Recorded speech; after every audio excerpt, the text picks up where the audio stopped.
they don't have to do it themselves. We just put them in trance. They go very deep.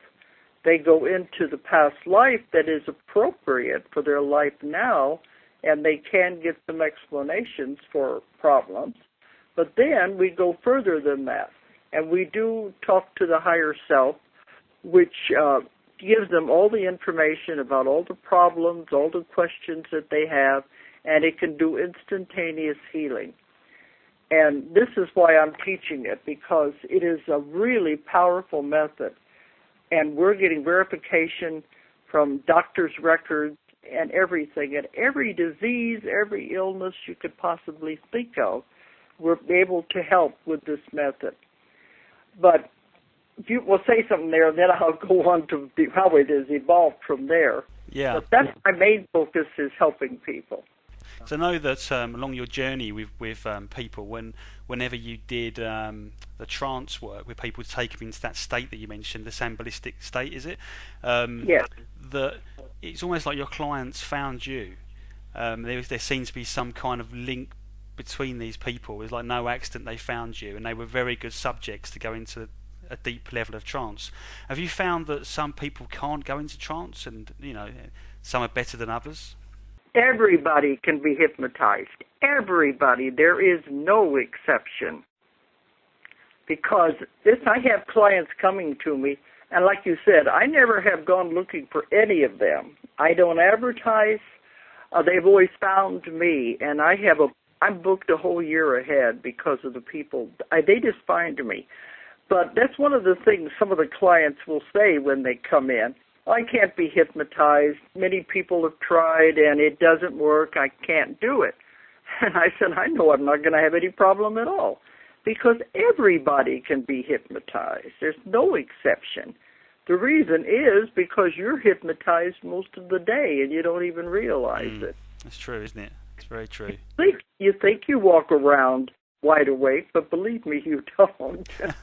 We're probably being hypnotized by the TV as well, and all the adverts. Oh, definitely. They know what they're doing, too. They are definitely putting subliminal suggestions through the TV. Absolutely. But they have proven this. They have proved that you are in a trance state the majority of the time. They hooked people up to a TV set. And they said the TV set will, they know how to measure the brain waves. And there are different states of the brain waves. Well, they hooked people up to the TV set, and they said the TV set will only stay on as long as you are in the wide-awake state.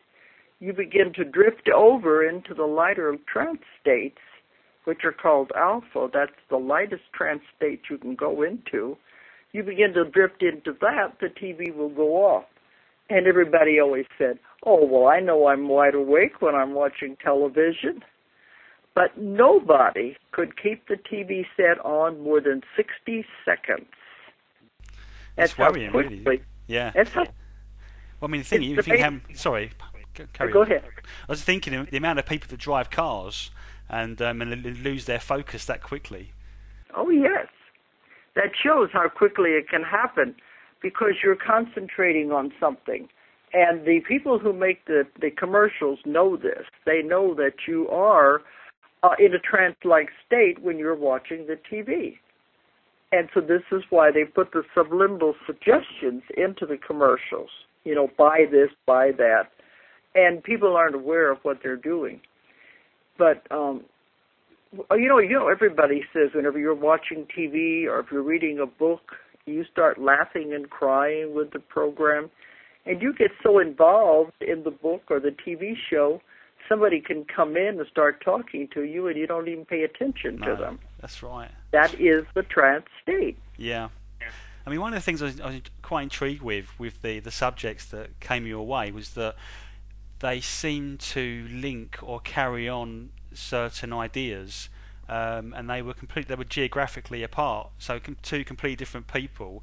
The higher self of that being would start a conversation with you about a subject, and then it would be picked up across the globe by someone in Japan or something.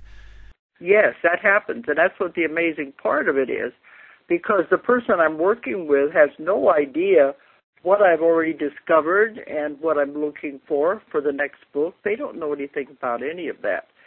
But it will happen many times when I'm doing a session with somebody. Say I'm in England, and toward the end of the session, after we have done the therapy, we have found all the answers the person needs, then suddenly this voice will come in and say, Dolores, this is the next piece of information you need for your next book.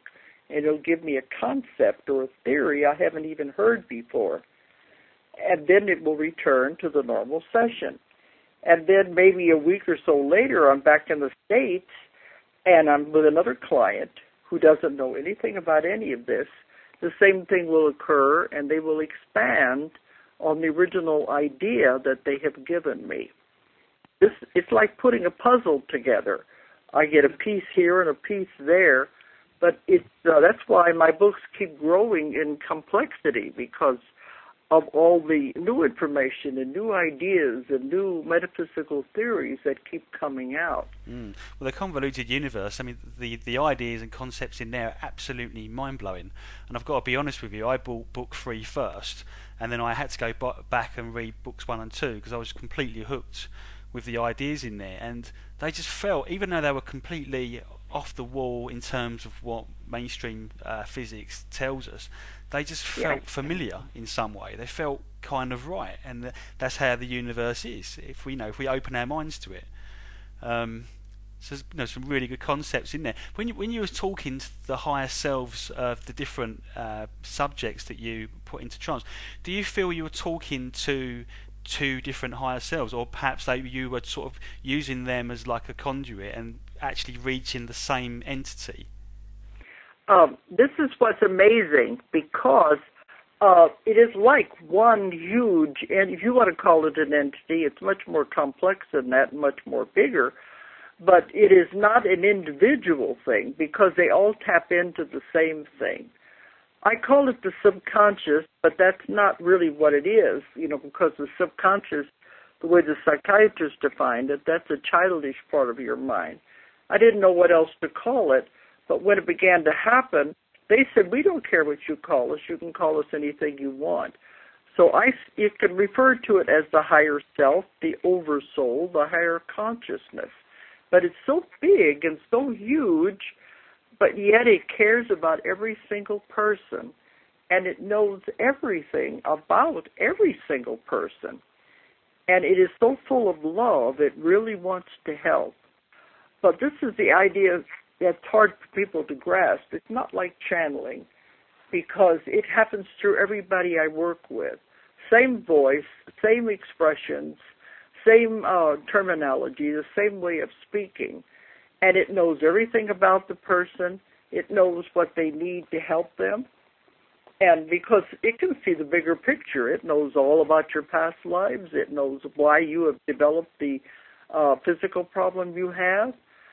So I just trust it to talk and tell us what the answers are. But it is amazing. It is like one huge thing that knows everything and knows everything about everybody.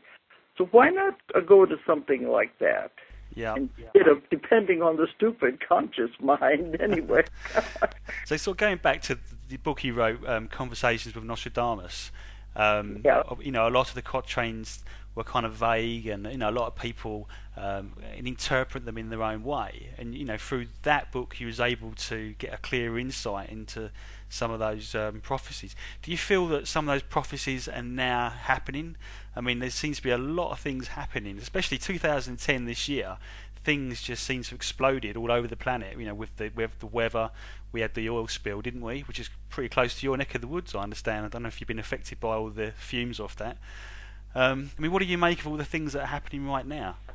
Oh, this is all part of the shifting into the new consciousness, into the new vibration and frequency as we go into the new world. There's a lot happening. That's why I said it's an exciting time to live. But when I did the Nostradamus material, this was over 20 years ago. It was in the 80s. And the only time that all of the 1,000 quatrains, the prophecies, have been correctly interpreted. Nobody else has ever done it. But I didn't do it. I don't do any of this. I'm just the facilitator. We were able to make contact